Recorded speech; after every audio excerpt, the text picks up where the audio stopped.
Listo. Bueno, buenas tardes. Comenzamos la grabación de hoy, 13 de junio del 2023, de nuestro tag de fotogrametría y fotointerpretación. Voy a compartirles entonces la pantalla para que por favor continuemos. Nos quedan dos reuniones, dos tabs. Vamos a tratar de terminar el tema que hemos comenzado la clase pasada, que era el tema de GPS, ¿cierto? O sea, vamos a hacer un recuento de hasta dónde llegamos ese día. Permítanme, por favor. ¿Me confirman que estamos viendo la pantalla?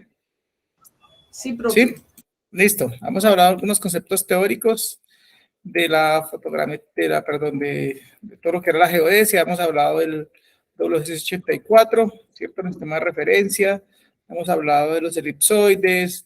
Hemos hablado de la teoría de fundamentos del elipsoide, la representación que tienen bajo su eje mayor, su eje menor y su excentricidad, ¿cierto? Hemos hablado de las alturas ortométricas y elipsoidales, la diferencia, la altura ortométrica, la altura elipsoidal, cómo se representan con relación a la superficie terrestre, al elipsoide y al geoide. Y también hablamos de esa relación, hablamos del datum geodésico, hablamos de las redes geodésicas, hemos hablado de la red Magna-Eco, cómo se representan, cómo se mantienen las coordenadas geográficas, la latitud, la longitud, que son los paralelos, que son los meridianos, para que nunca se nos olviden, cómo se representan esos mismos puntos en el ecuador, cómo se representan en forma plana y en forma de coordenadas geodésicas, las coordenadas proyectadas, la relación, digamos, en simbología de esas coordenadas proyectadas en X e Y cómo tienen un signo. Hemos hablado de la cartografía de Colombia, algunas proyecciones hemos hablado, ¿cierto? Del dato horizontal, del dato vertical, de los ITERs, del sistema de referencias CIRGAS para las Américas, cómo lo representamos y cómo hemos enlazado. Hasta ahí hemos llegado, ¿cierto? Entonces hablamos ahora del cuál es el marco del sistema de referencia para Colombia, que es el marco geocéntrico, el Magna CIRGAS. Hemos hablado que el Magna CIRGAS, digamos, en Colombia se inicia a partir de las estaciones CIRGAS, que determina la red básica de GPS denominadas Magna.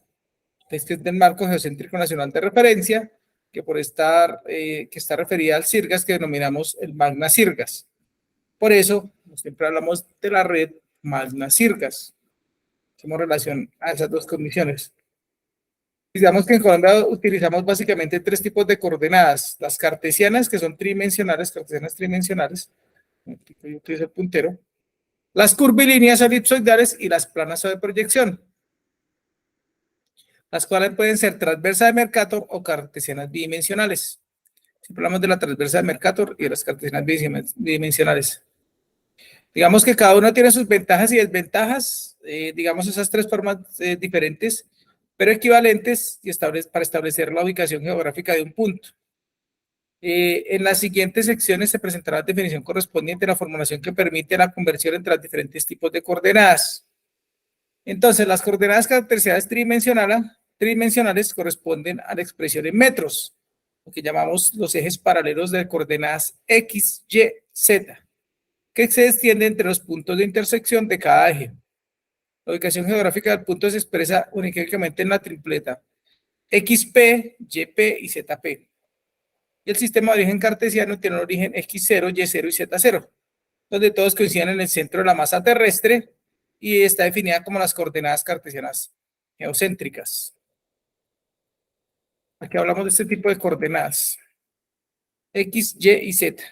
Entonces, en 0, en el centro de la masa de la Tierra, nos van a confluir en este punto 0, X, Y y Z. Y aquí tenemos unos ángulos, lambda, pi, que nos van a dar relación con el norte para establecer, digamos, las coordenadas elipsoidales en X también y en Z. En X, en latitud, en longitud y en altura, que no cambian como X, Y y Z, si bien tienen una relación, latitud, longitud y altura. Digamos que la principal ventaja de este tipo de coordenadas es que son independientes del elipsoide y permiten la referenciación de un punto u objeto alejados de la superficie terrestre, como por ejemplo los satélites. Yo los satélites los puedo utilizar con esas coordenadas cartesianas X, Y y Z. Estas coordenadas se obtienen primeramente con el posicionamiento basado en técnicas especiales de sistemas GNSS. Vamos a ver adelante qué es el sistema GNSS. Perdón, yo tengo aquí un error en la presentación. Un momentico, por favor.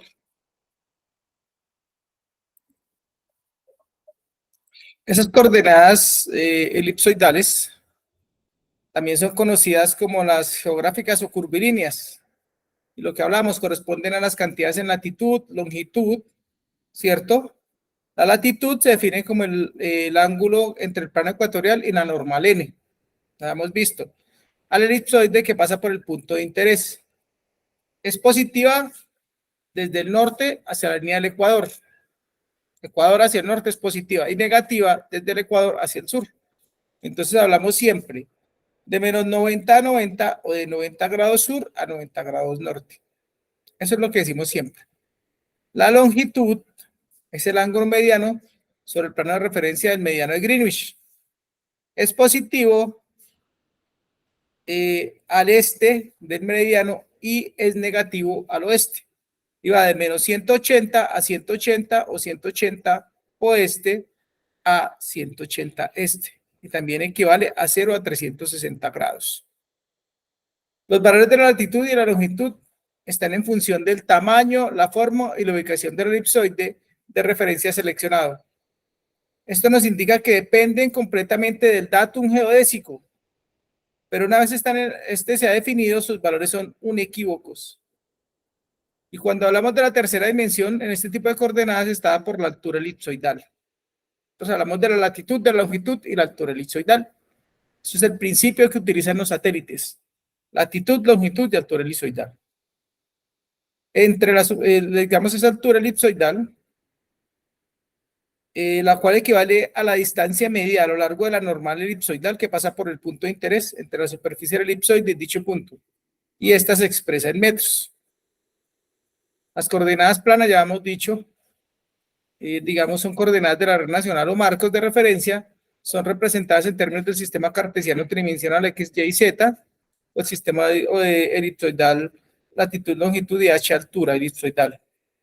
Dichos valores resultan ser inconvenientes para el desarrollo de aplicaciones prácticas, ya que, por ejemplo, la extensión de un segundo de arco de longitud y un menor medida en el segundo de latitud sobre la superficie terrestre varían de una latitud a otra, y en el caso de las coordenadas tridimensionales se diferencian en áreas pequeñas de trabajo y se reflejan en las últimas cifras significativas de las cantidades.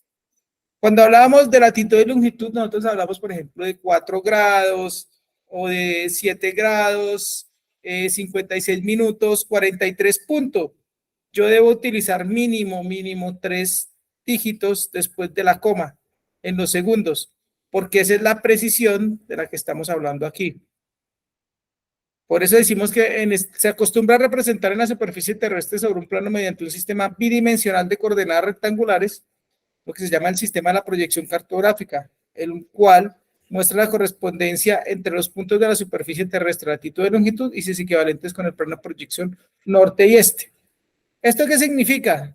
Que nosotros siempre que vamos a calcular, hacemos un punto en la superficie de la Tierra, utilizamos la latitud, norte, longitud, oeste o negativa. Si no le coloco norte, la dejo positiva.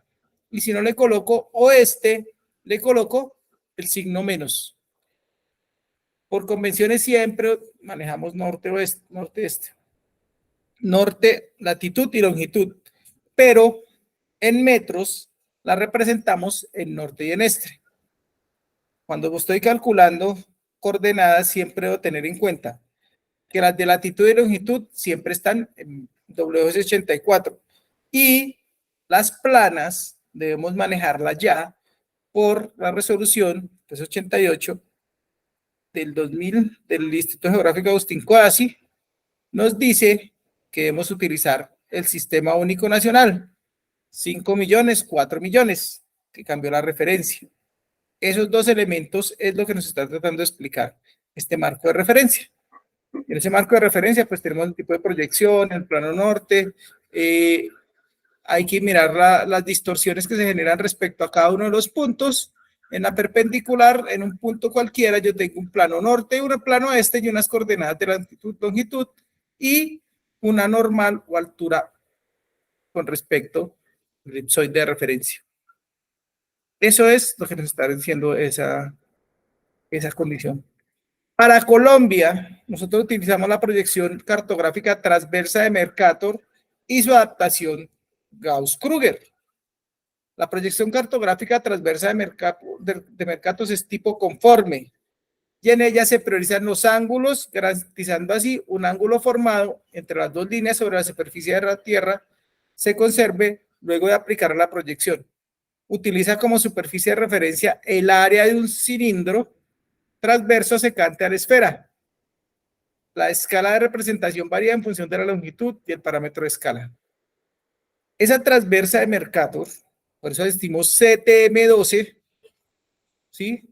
La adaptó Gauss-Krüger, que también es una representación conforme usando un cilindro transverso como superficie de referencia, pero en este caso es tangente al meridiano central. Una secante lo toca en un solo punto, una tangente los toca en dos puntos, donde la escala de representación se mantiene 1 a 1 sobre el meridiano central y al alejarse del mismo se producen distorsiones. Para controlar estas distorsiones se pueden adaptar usos centrados de un meridiano de referencia. De este modo, un país puede contar con varios usos de acuerdo a la extensión de su territorio. En nuestro caso, nosotros dijimos que estábamos a 12 grados y en esos 12 grados íbamos a cubrir toda la superficie del país. Los meridianos y paralelos se interceptan perpendicularmente, pero no son líneas rectas, sino curvas complejas, excepto el mediano central de tangencia y el paralelo de referencia. Lo que nos quiere mostrar aquí es la proyección de conforme de Gauss y la UTM, Universal Transversal de Mercator. UTM y la de Gauss. A la izquierda, la de Gauss-Krüger, y a la derecha, la Universal Transversal de Mercator.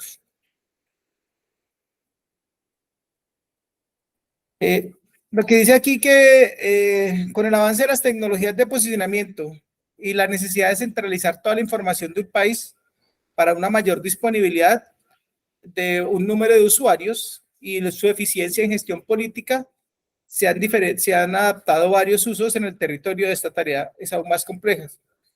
Se habla que en efecto varios orígenes se presentan.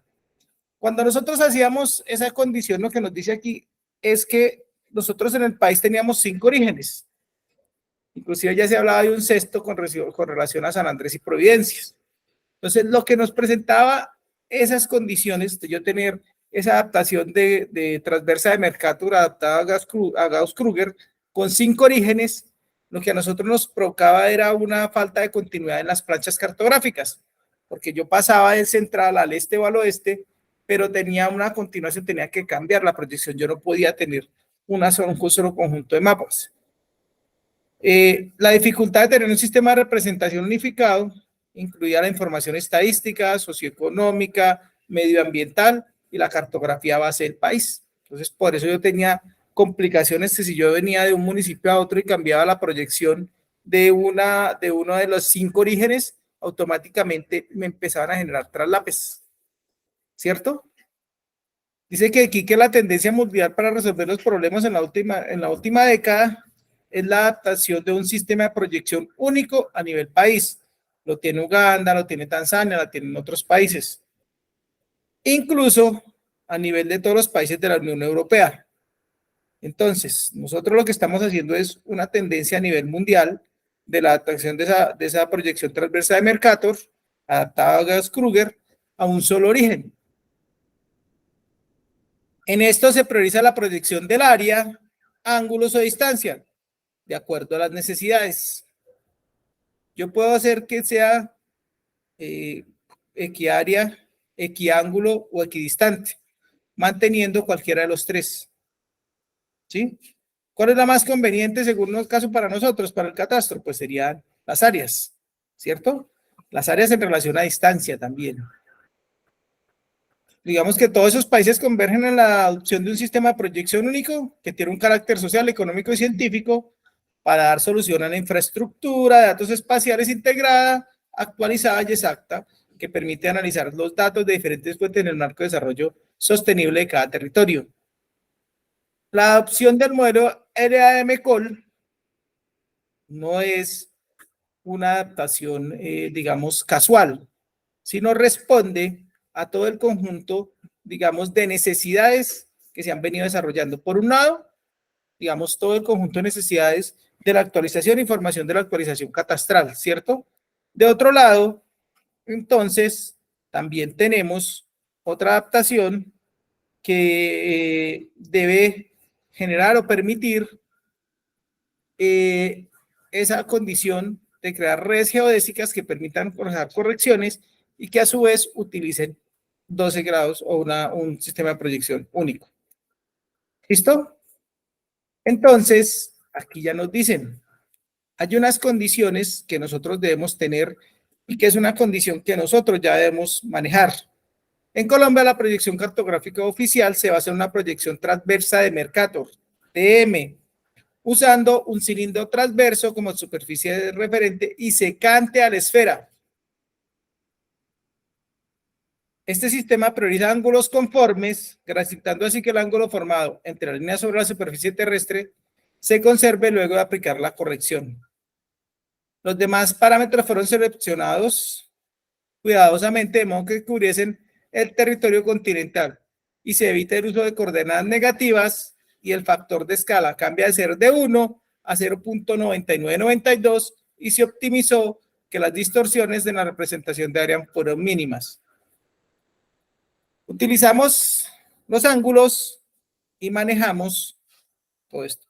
Cuando yo estoy haciendo en mis sistemas de información geográfica para establecer una proyección origen único CTM12 utilizo estos parámetros.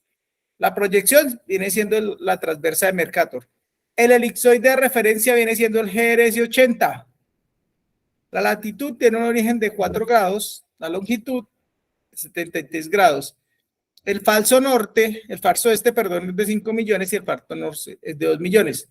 Las unidades son métricas y el factor de escala es de 0.9992. Esto es la proyección en el sistema de proyección único. Cuando se presente cualquier tipo de información, cuando se presente cualquier tipo de intervención o acción, cualquier cartografía que hagamos nosotros sobre el territorio, nosotros debemos tener ya esta proyección. Pasamos de latitud y longitud y la convertimos en proyectadas planas a partir de esta referencia. Mantenemos el elipsoide, cambiamos la longitud de origen, 4 grados, no cambiamos la latitud, no tanto, la longitud 73 grados, el falso este, el falso norte y el factor de escala. Esto es lo que nos permite a nosotros mostrar es cómo estamos distribuidos. ¿Sí? CTM12 se indica transversa de Mercator a 12 grados. Entonces aquí yo tengo entre menos 72, menos 76 a menos 80. Se supone que lo que esté en blanco tiene un porcentaje de distorsión de 0. La mayoría de los municipios van a tener una distorsión de 0. Pero ¿qué pasa cuando yo me estoy alejando hacia Panamá o hacia el Océano Pacífico, Nariño, o hacia Guaviare? Pues ¿qué voy a tener? Voy a tener una distorsión de 1.6 o de 0.8, entre 0.8 y 1.6 con respecto a esa distorsión en área. Habría que preguntar qué pasa con esa distorsión y cómo esa distorsión se ve o afecta la configuración de la cartografía, en especial en lo que hace referencia a la cartografía de tipo catastral. Bueno, ¿y qué son los GNSS? Entonces dice aquí que cuando hablamos de GNSS, quiere decir que la era geodésica espacial la inicia en la Unión de República Socialista Soviética por allá en 1957, cuando lanza el primer satélite artificial de la Tierra, el Sputnik 1. Por eso se le da el nombre a la vacuna, en honor al primer satélite, al satélite Sputnik. Digamos que posteriormente puede observarse que determinando el corrimiento de Doppler de las señales radiodifusoras del Sputnik desde estaciones de posición conocidas, era posible establecer la órbita del satélite. Entonces, lo que emitía el satélite y en relación con la información con determinadas estaciones, yo podía empezar a determinar la órbita de un satélite. A partir de esas observaciones, es que se permite el planteamiento inverso. Si la órbita era conocida previamente, sería posible obtener la posición de un receptor en una ubicación cualquiera. Este es el principio que utilizan para geodesia, para el satélite, para digamos para geodesia, no, para la localización de sistemas de navegación satelital. Sí, se relacionaron como GPS, pero digamos que es un nombre comercial, pero son GNSS, que para ellos se realizan observaciones durante varios pasos del satélite. Entonces, yo me paro en un sitio y si yo sé qué órbita, qué altura y qué recorrido está haciendo mi satélite, pues para mí es más fácil a partir de ese recorrido determinar cuál es la posición de cualquier punto sobre la Tierra. Eso es lo que se logra a partir de esas observaciones. Dirá que durante las décadas siguientes la investigación se orientó a desarrollar y perfeccionar los métodos básicos de observación satelital y de cálculo de órbitas encaminadas a implementar sistemas de posicionamiento y determinación del campo de gravedad terrestre. O sea, no solamente estoy mirando y estoy viendo las órbitas de los satélites, sino que también estoy mirando cómo se comporta la gravedad a partir de esas observaciones. Y esto permitió crear el primer sistema de posicionamiento geodésico.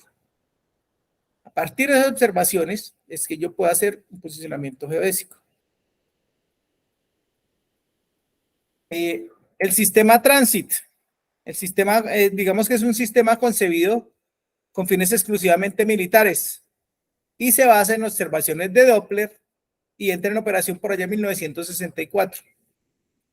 En el 67 se comienza a utilizar en trabajos de tipo geodésico, tales como mediciones de redes geodésicas extensas, determinación de parámetros de sistemas geodésicos y aplicaciones científicas y tecnológicas. Estuvo en funcionamiento hasta 1996 y su salida de operación se debió fundamentalmente a un nuevo sistema que estaba operando exitosamente, superando importantes deficiencias de características de su predecesor. Pues claro, las primeras observaciones que se hacen en el 67, pues van a ser modificadas luego en el 96 y van a mejorar todo el sistema de posicionamiento, las precisiones. Este sistema tiene ciertas características. La primera es que dada la escala de altura de las órbitas, estas eran muy afectadas por las variaciones del campo de la gravedad. De acuerdo a las órbitas donde se encontraba el satélite, estas órbitas se veían afectadas por la gravedad. Que la transmisión de la señal era fuertemente alterada por la refracción atmosférica debido a la frecuencia de emisión era relativamente baja. Como estábamos comenzando apenas a conocer todo el tema de lo que son las ondas electromagnéticas, ¿cierto? Y su afectación en los sistemas de navegación satelital, las ondas eran muy bajas, entonces yo tengo que cambiar esa información. Se producían huecos en la observación muy grandes debido a la configuración y al número reducido de satélites en las constelaciones, entre 5 y 7. Teníamos huecos atmosféricos que no nos daban información. Digamos que es el sistema de posicionamiento global GPS. Todo el mundo habla de GPS, pero al final lo que decimos es que el GPS simplemente es la implementación del sistema NASTAP. GPS, que es la Navigation System Tridimensional and Raining Global Positional System. El NASTAP es la constelación iniciada en diciembre de 1973. El 22 de febrero del 78 se lanza el primer satélite de una serie de 4. ¿Sí? Digamos, en el 73 se empieza a planear toda la intervención, pero realmente se empieza a ejecutar en el 78. La responsabilidad del desarrollo y mantenimiento del sistema recae en el Departamento de Defensa de los Estados Unidos en su división de sistema espacial. Esas dependencias deben ser un sistema que fue conocido como el Transit para uso militar. Si hemos visto, los grandes desarrollos siempre arrancaron con un tema de observación militar.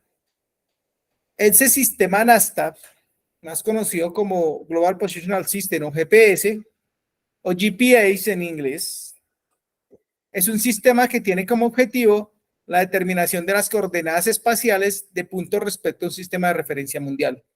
Ellos utilizan un punto de referencia mundial y a partir de ahí empiezan a determinar las coordenadas espaciales de todos los puntos sobre la superficie de la Tierra.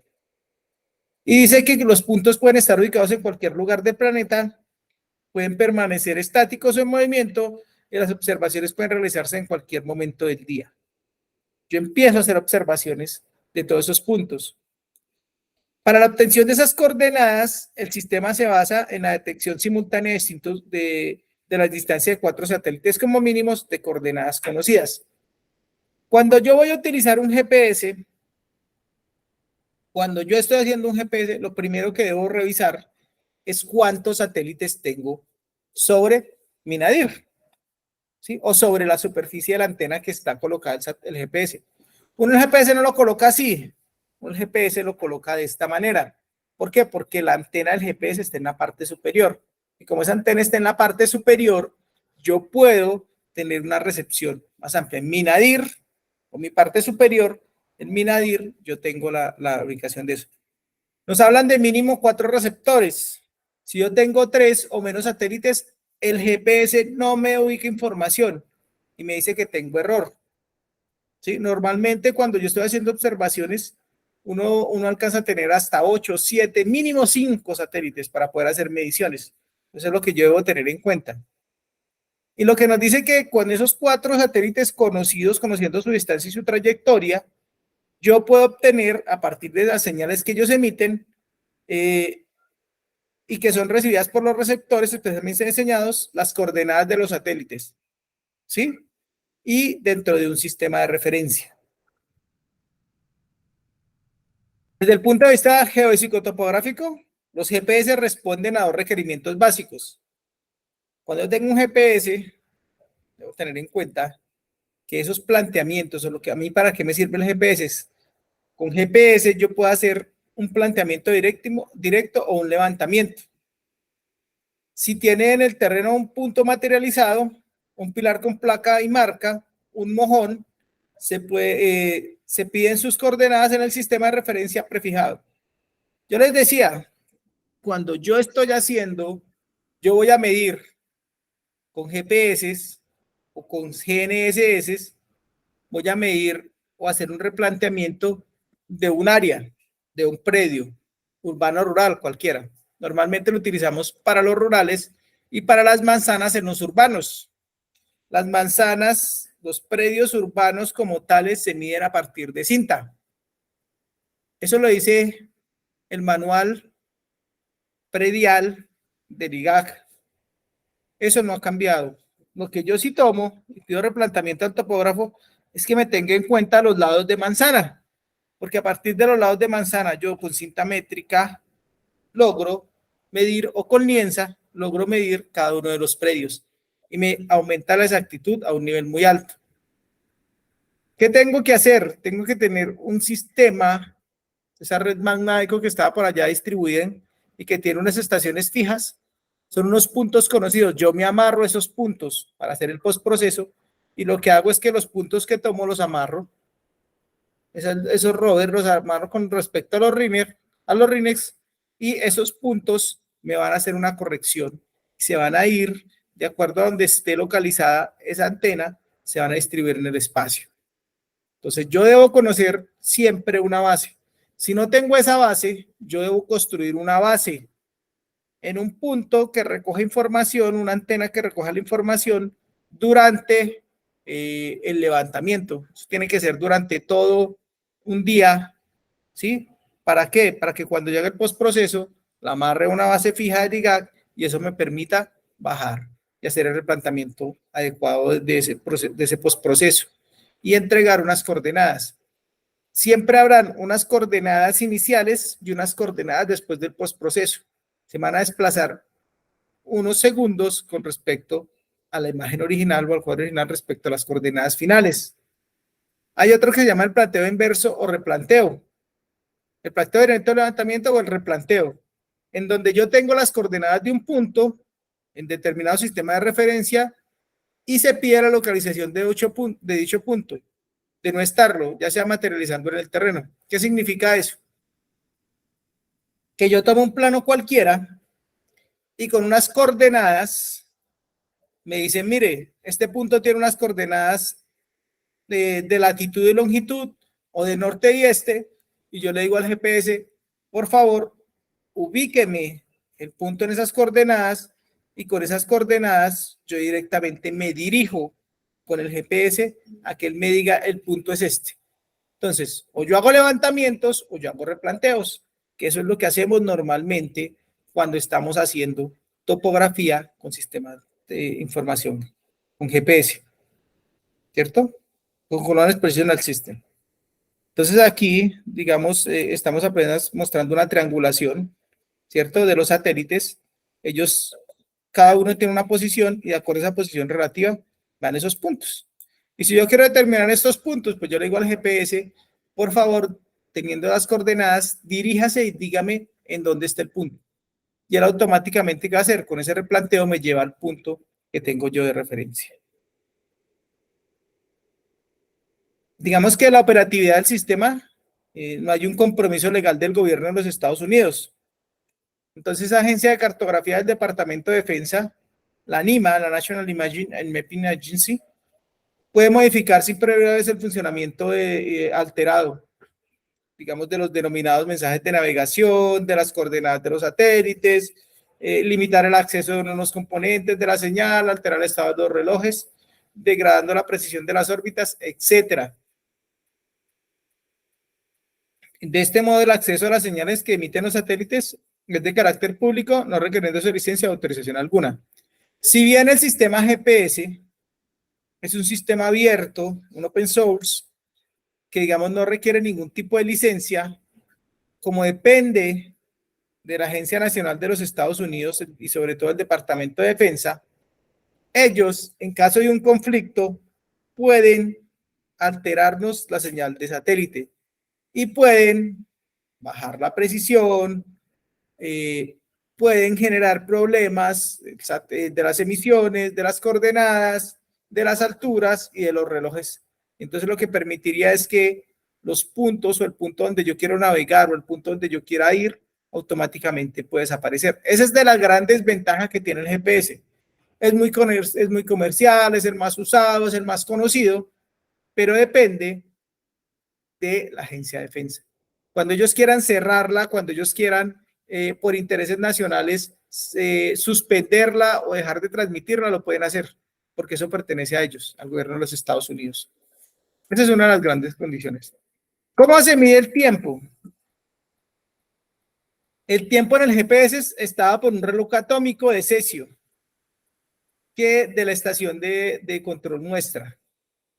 El origen de esta escala de GPS se fijó con el UTC, el tiempo universal coordinado, de las 0 horas del 6 de enero de 1980. Entonces hicieron un reloj de cesio y dijeron, listo, a partir de 0 horas del 6 de enero de 1980, el reloj va a arrancar en 0, ¿cierto?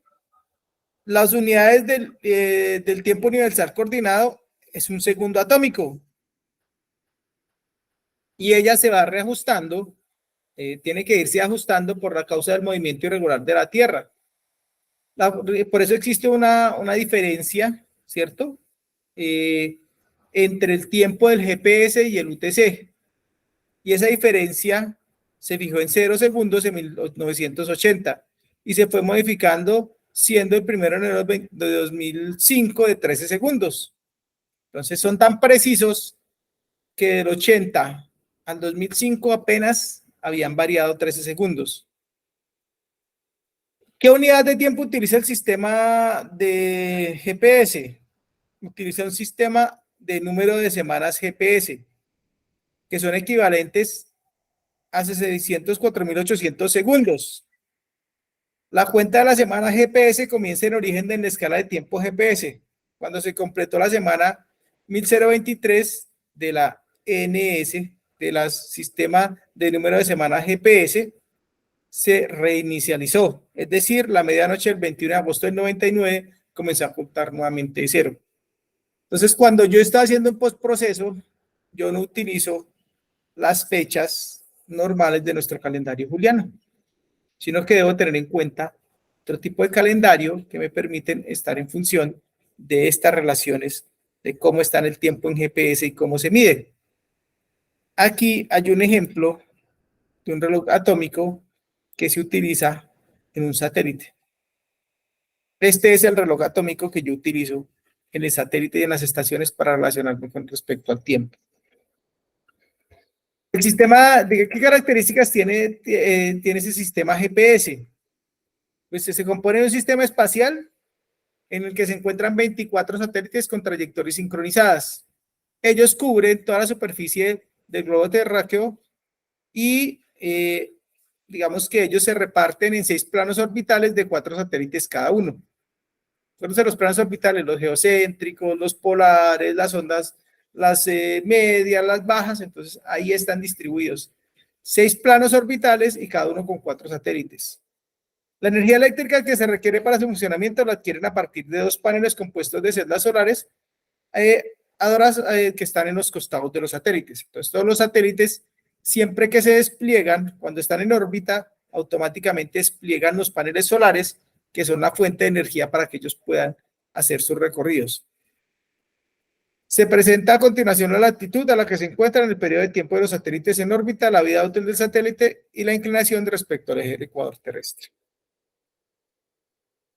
Entonces, la altitud es de 20.200 kilómetros.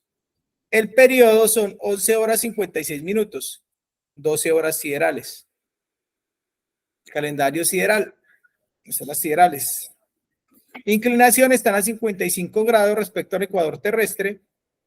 Tiene una vida útil de 7.5 años y utilizan paneles solares y baterías de NICART. Hablamos de los satélites en las distintas órbitas, ¿cierto? En cada una de las órbitas, pero aquí vemos cómo se comportan los satélites y cómo los van midiendo. 1, 2, 13. Ellos vienen aquí 1, 2, 3, 4, 5, 6. Este número es el número de la órbita. Tengo hasta 14. ¿Sí? Y estas ondas se repiten cada 8 días, 14 y 15. Y entre la órbita 1 y la órbita 2 hay 15 días, se repiten cada 18 días. Esta es la representación en la forma como están orbitando los satélites sobre la Tierra. Si ven aquí la vemos en 3D, en el plano 2D me distribuyo de 15 hasta 165 grados y de 0 a menos 165 grados. Y desde los 0 hacia los 85 y de 0 a menos 85. Ahí está distribuida toda la superficie de la Tierra. Y con esa distribución de toda la superficie de la Tierra es donde encontramos toda la constelación de satélites del sistema GPS o el sistema NASTA, que llamamos. ¿Ok? Tiene un segmento de control. El segmento de control está compuesto a las estaciones terrestres. Esas estaciones terrestres están siendo conformadas. Esas estaciones reciben información de los satélites y de las órbitas y realizan mantenimiento de toda la constelación. Son estaciones de rastreo automático distribuidas globalmente y que monitorean las órbitas junto con la señal de cada satélite y envían las correcciones. El satélite va enviando información y en la Tierra hay unas antenas especiales que se encargan de hacer la revisión y de ajustar, ¿cierto? Activan y desactivan los satélites de acuerdo a las necesidades de mantenimiento. Entonces yo lo estoy haciendo mantenimiento desde la Tierra. Hay una estación principal, 4 antenas en tierra y 5 estaciones que monitorean de seguimiento. Entonces aquí están. Está la estación en Buenos Aires, en Quito, en Hawái, en Colorado Springs, Hermitage, en Bahrein, en Islas Ascencio, en Diego García, en Nidfall y en Guajalent. Tengo estaciones distribuidas a todo lo largo de la superficie terrestre y estas son las que se encargan de recibir la información, transformarla y ponerla. Dentro de ese segmento también hay un segmento de usuario, satélite, y el segmento de usuario. Y este hace referencia al instrumento en sí, al aparato. Los sistemas de posicionamiento indican la posición que se encuentran conocidas también como unidades GPS, que son las que podemos adquirir en tiendas especializadas.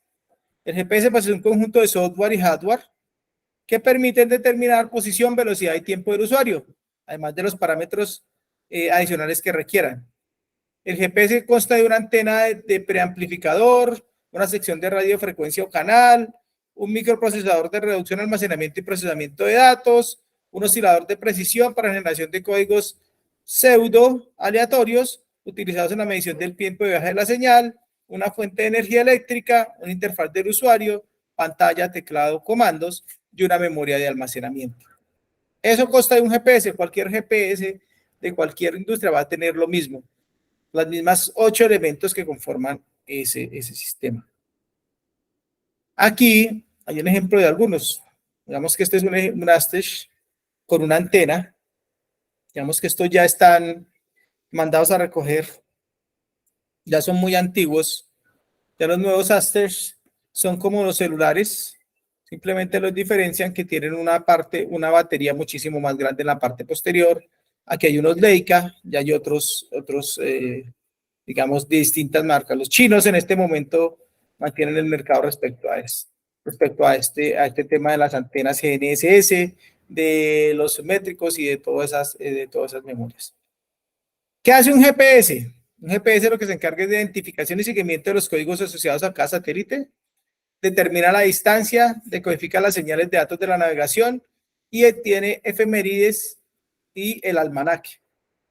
Aplica las correcciones de reloj, de ionosféricas, determina la posición y la velocidad, valoración de los resultados obtenidos y almacenamiento en memoria y una representación de la información. Entonces, cuando usted mira el GPS, él hace un proceso que nosotros siempre revisamos. Y en ese proceso que revisamos, entonces él va a tener esas características. Pero ¿qué va a suceder luego? Pues que él simplemente nos va a dar unos puntos con unas coordenadas conocidas o con unas coordenadas relacionadas con el punto de acuerdo a la toma del GPS y yo puedo ahí tomar, digamos, hacer una base de datos en la cual voy a tener una información y con esa información puedo también tomar imágenes, información de detalles que llamamos nosotros. ¿Qué detalle tiene el GPS? ¿Qué detalle está haciendo? ¿Qué detalle para poder tener en cuenta eso? El sistema GPS ha evolucionado, es un sistema más sólido, ya va en el sistema GPS 3, con una mayor disponibilidad y que reduce la complejidad de aumentación del GPS. Se prevé la incorporación de nuevas señales L2 para uso civil. Ya tenemos nosotros L1 y L2 que nos permiten mejorar el sistema de posicionamiento. Hay una señal L5, que es una señal cívica, que está en los 11,7645 MHz, ¿sí? Hay una protección y disponibilidad de las nuevas señales para servicio de seguridad para la vida, que es el SOL, ¿sí? Mejora la estructura de las señales, incrementa la potencia de la señal L5, que será de 154 bytes, mejora el posicionamiento de 1 a 5 metros, inclusive ahora son submétricos, y aumenta también el número de estaciones de monitoreo, que son el doble, y permite la interpolaridad de la frecuencia L1 de Galileo, se comunica con otros sistemas de referencia. Esta señal L5 es una señal para emergencias, viene incorporada. Yo con esa señal puedo emitir y cualquier persona en cualquier lugar del mundo que conozca y que tenga relaciones, reciba la señal L5, me puede ubicar con coordenadas aproximadas de la última emisión de la señal y puede hacer seguimiento a esa señal L5.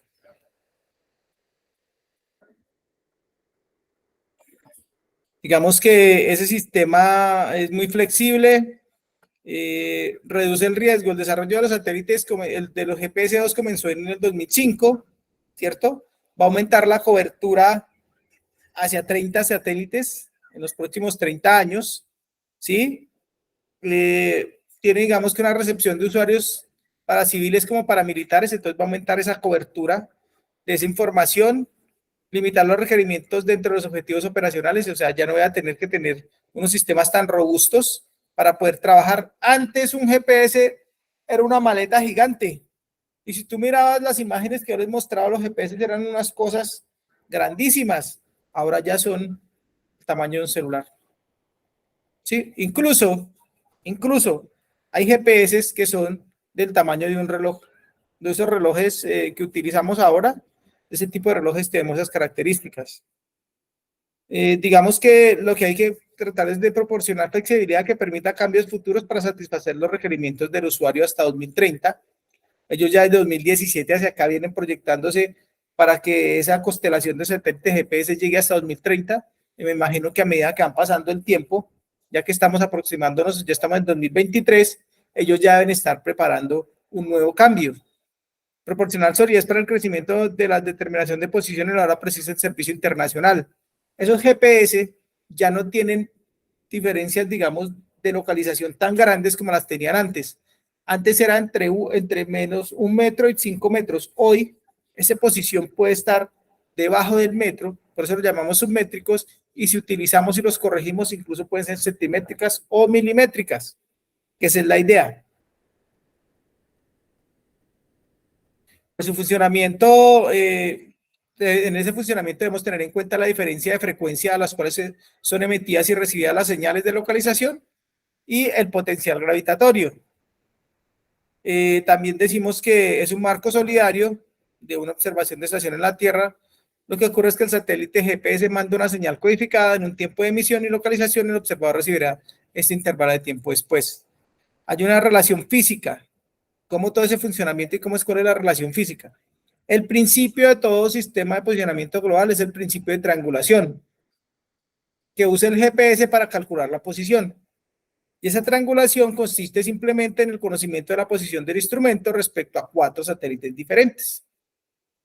Con eso, el receptor calcula el tiempo que le ha tardado en llegar la señal emitida por el satélite y conociendo la velocidad de propagación de la señal, con esto yo puedo determinar una esfera dentro de la cual está su posición y hace el uso de una fórmula que nos indica la distancia es igual a la velocidad por tiempo empleado.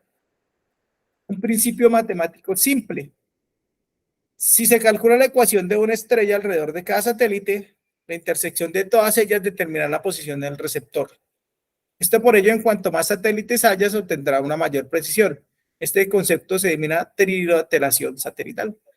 Entonces, cuando hablamos que yo tengo en mi nadir, en mi norte sobre mi cabeza, que llamamos el nadir, cierto número de satélites, pues yo voy a poder hacer una mejor triangulación. En la gráfica lo vamos a ver. Tengo 3 satélites, cada uno de los satélites está dentro de una esfera, tengo 4 satélites dentro de una esfera, donde ellos interceptan, es mi posición. Aquí tenemos el satélite 1, el satélite 2 y el satélite 3. Ellos se van a interceptar en este punto, y ahí me va a dar la posición. Aquí tengo una distancia con respecto a una ciudad y la trilateración en 2 dimensiones. ¿Cómo hago yo para revisar? Si yo tengo uno solo, pues voy a tener una línea recta con respecto a este punto.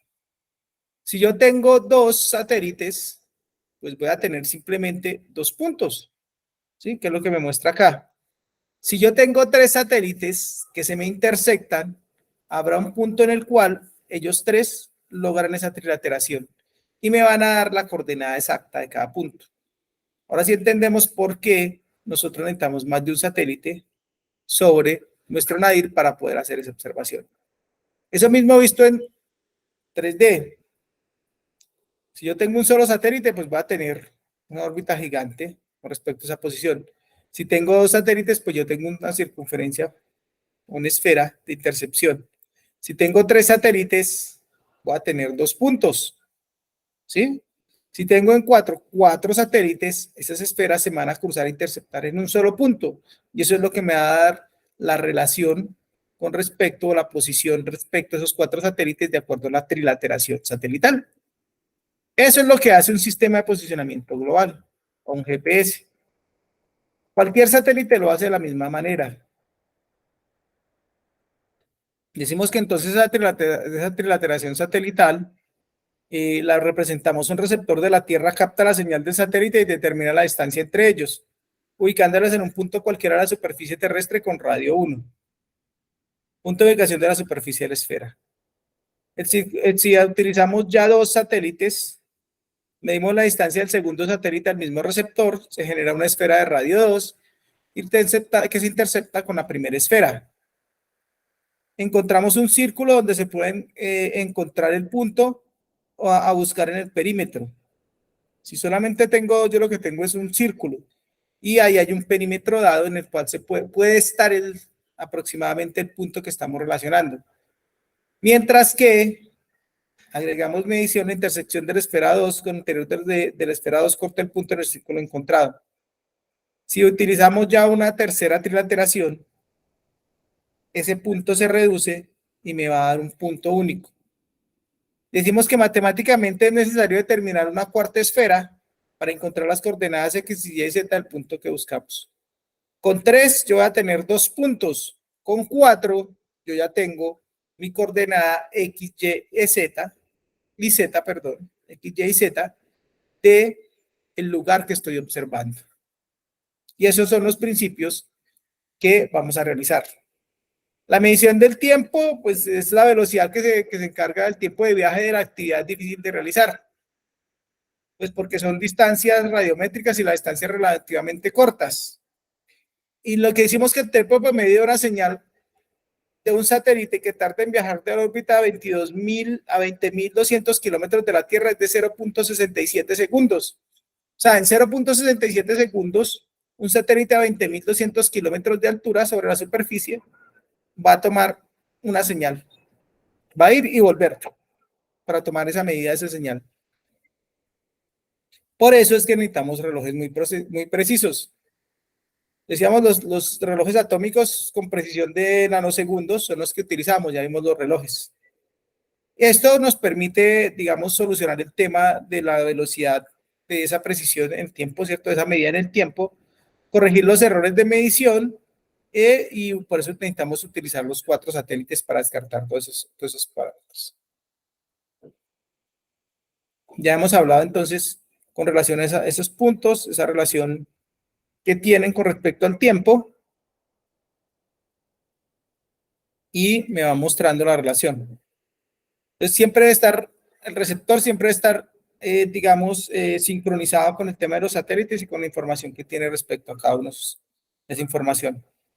Hay otros efectos relativistas, como son la velocidad, que son 3.700, la aceleración de la Tierra, que es igual a 3.834 metros por segundo, ¿sí? Y lo que nos va dando una exactitud en el tiempo de 7.2 microsegundos al día.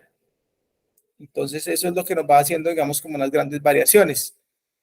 La señal del satélite, digamos que son transmitidas tradicionalmente por 2 frecuencias de radio, la banda UFH, más conocida como la banda EIFL o denominada la banda L. Estas 2 frecuencias las denominamos L1 y L2 y se derivan de una frecuencia común. La banda L1 o FL1 está en 154, en 1545,42 MHz y la banda L2 está en 1227,60 MHz. Las bandas de GPS denominada L13 se usa para comunicaciones militares y no para navegación. La banda L4, como complemento de la banda L1 y de la banda L2, permite mejorar las correcciones ionosféricas. La banda L5 se utiliza para señales de emergencia civil, Civil Air Force of Light Signal, y que están probando actualmente. Entonces la banda L5 es para detección de emergencias en caso de cualquier cosa se utilice. Las señales están compuestas por 3 partes. La señal portadora, que emite las 2 opciones que hablamos, la señal L1 y L2, los datos de navegación que contienen información acerca de las órbitas de los satélites. Esta información tiene un segmento de tierra y la tasa de bits de promedio es de 50 bits por segundo.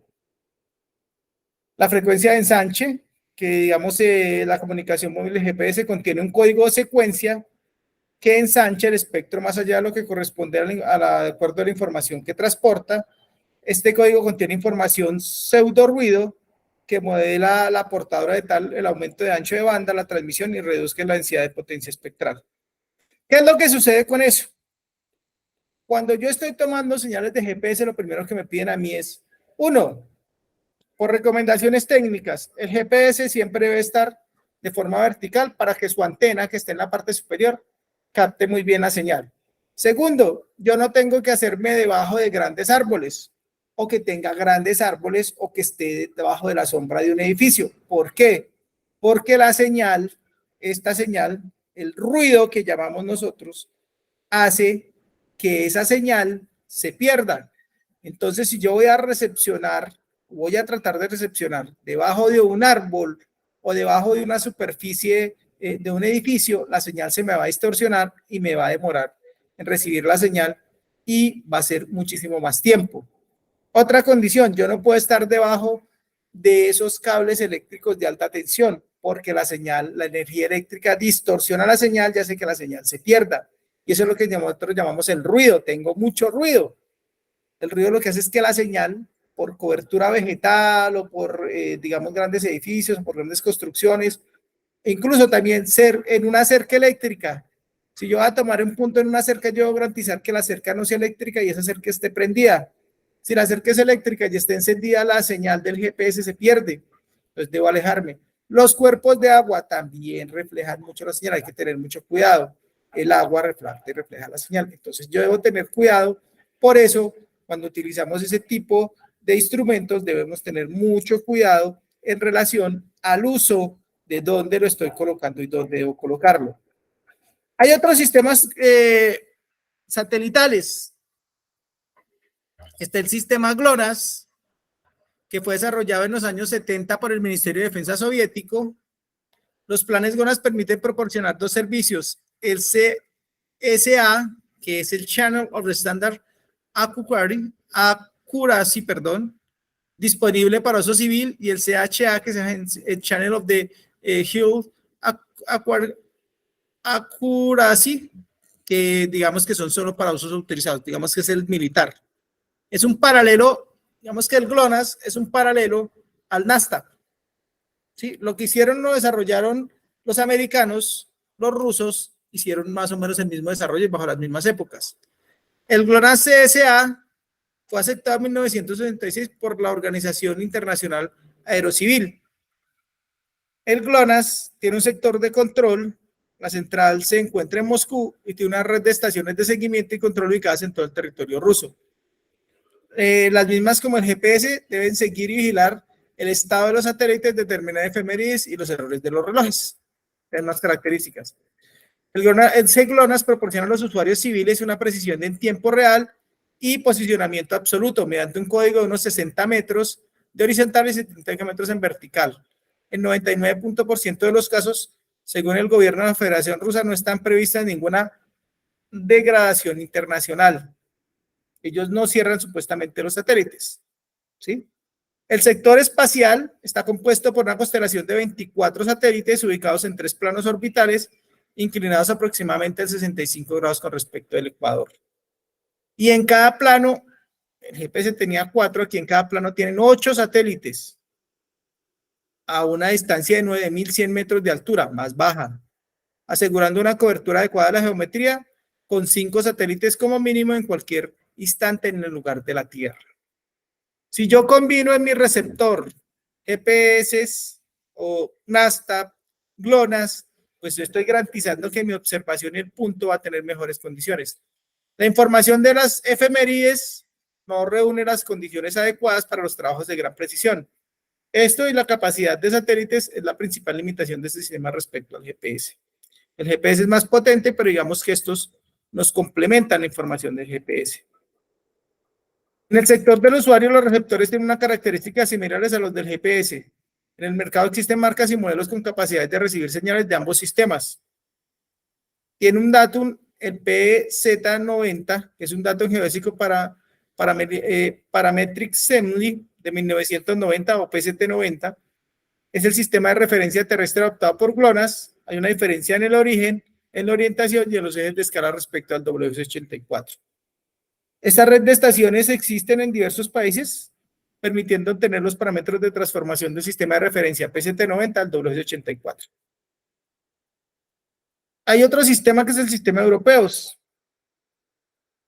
La Comisión Europea de los Sistemas GPS y GLONASS presentan una serie de limitaciones técnicas e instrumentales que pueden resumirse en: no satisfacen todos los requerimientos de navegación exigidos por la aviación civil, y como consecuencia de ello, Su uso adolece de una serie de restricciones y en la práctica se limita a las fases de vuelo menos exigente.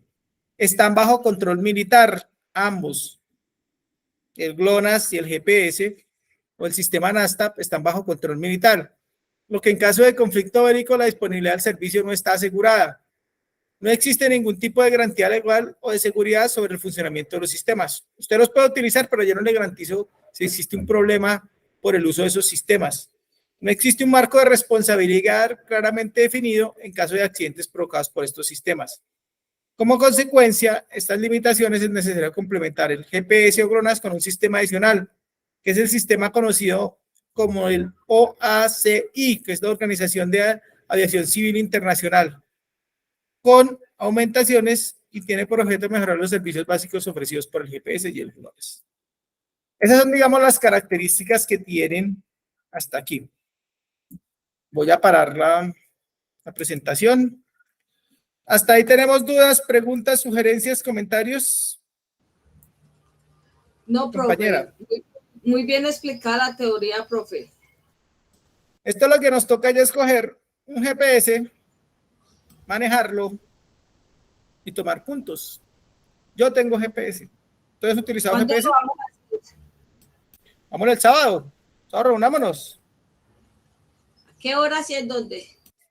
A las 10 en la universidad. Vamos para... es que toca grabar la clase, ¿no? Toca grabar la clase. Bueno, ¿cómo grabamos la clase? Porque yo puedo grabar la clase y hacemos más bien la práctica. ¿No le parece? ¿No te parece? Profe, mejor. Perfecto. Como podamos utilizar la herramienta. Listo, perfecto. Bueno, voy a parar la grabación.